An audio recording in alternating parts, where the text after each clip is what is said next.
this is going to be a future project. I'm not going to do this right away. This might be my concealed carry pistol too. I don't know. I got this from Stealth Arms, and I was looking at some of the 1911s. To tell you the truth, I like the 1911 better than anything. But there's one. I don't think it's a big deal, like the opacity, because it's really 8. Well, 8+1. You got the right magazine. And I always liked the full-size 1911. As a matter of fact, full-size 1911 I wrap the handle, the grip safety, I got it wrapped with leather thongs, so the grips, I bypassed the grip safety. I don't like this stupid grip safety. Actually I found out just recently, I didn't even notice, man. Actually, John Browning designed that thing without a grip safety. The Army told him to put that on there later. I don't like the grip safety. I always bypassed it, but I'm not going to probably do that on this one, because this thing, but this is a 9mm, and I'm not sure how many rounds it comes with, like in the magazine. It might be 9 or 10. It might be 9+1 or 10+1. But it's a pretty... Louise packed this. I don't know.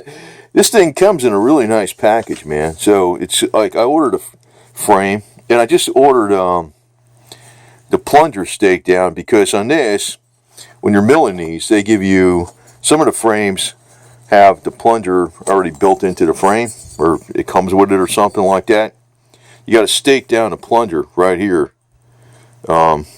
There's a special tool for that. I just found one on eBay. It was like used. It was like brand new. I said, go get that thing. And I got a bead blasted with checkered front. But this is called the Commander one. And I was kind of thinking about not doing this with this, because this, if you're carrying it concealed, I don't know, maybe that can hang up on something, maybe it won't. I don't know. But then again, maybe I could put a little red thing on there, red dot sight. But it comes in here nice and really packaged nice.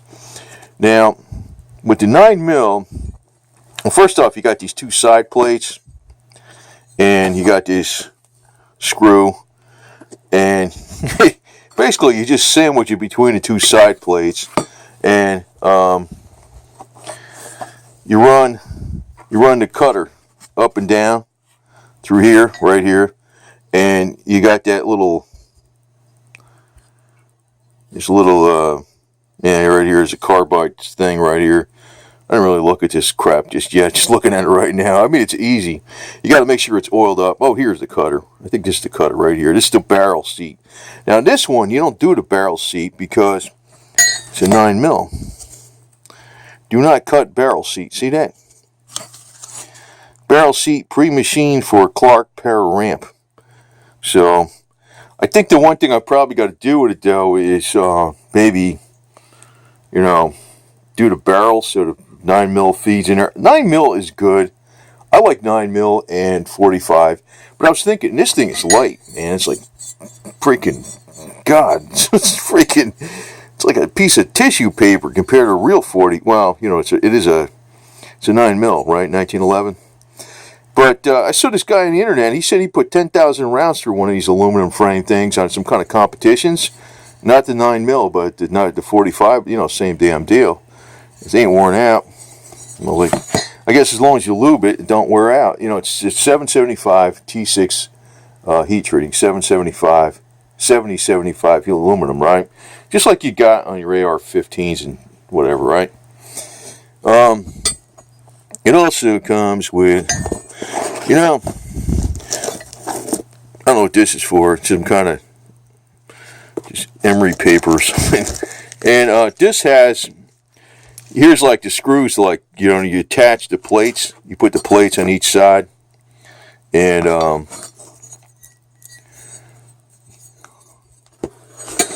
guess you run it through these pins or something. You might need to drill a hole or something before you freaking in the frame to get this thing. I don't know. I ain't 100% sure, to tell you the truth. But it should line up right here somehow. Like I said, I ain't doing it right away anyway. I'm not in a hurry to do this shit. So,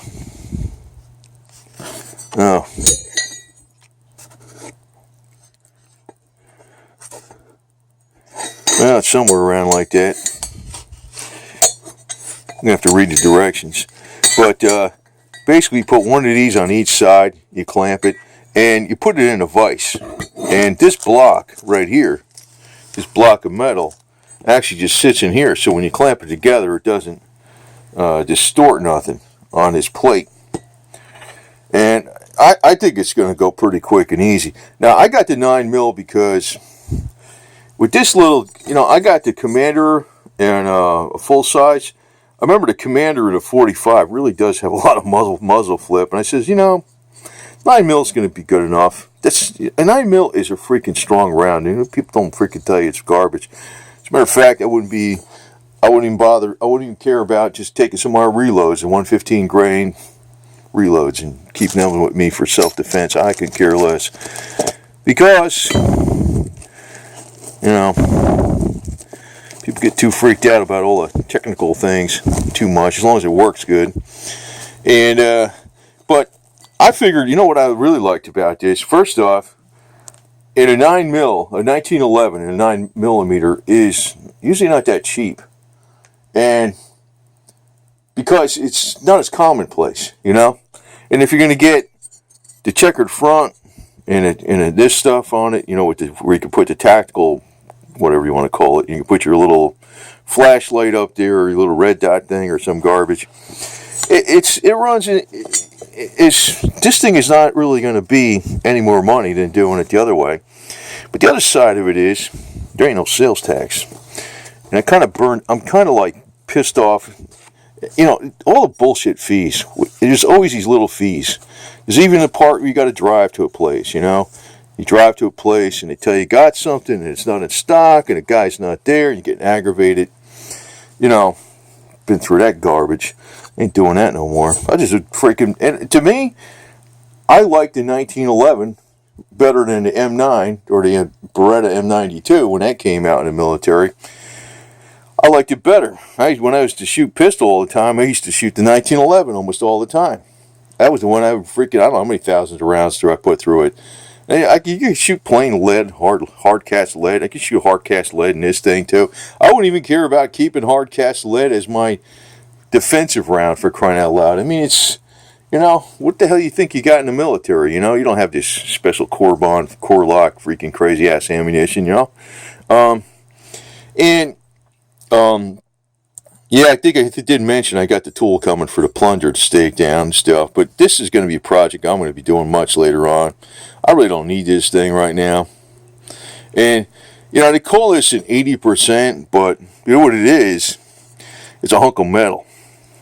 80% is just what you call it's a term, I don't know, it's an industry term.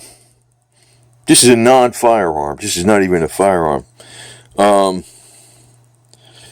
what I like about, I never really pulled apart a 45 all the way. So when I was starting, this is actually, when you make this, you make it like the 70 series, not the 80 series.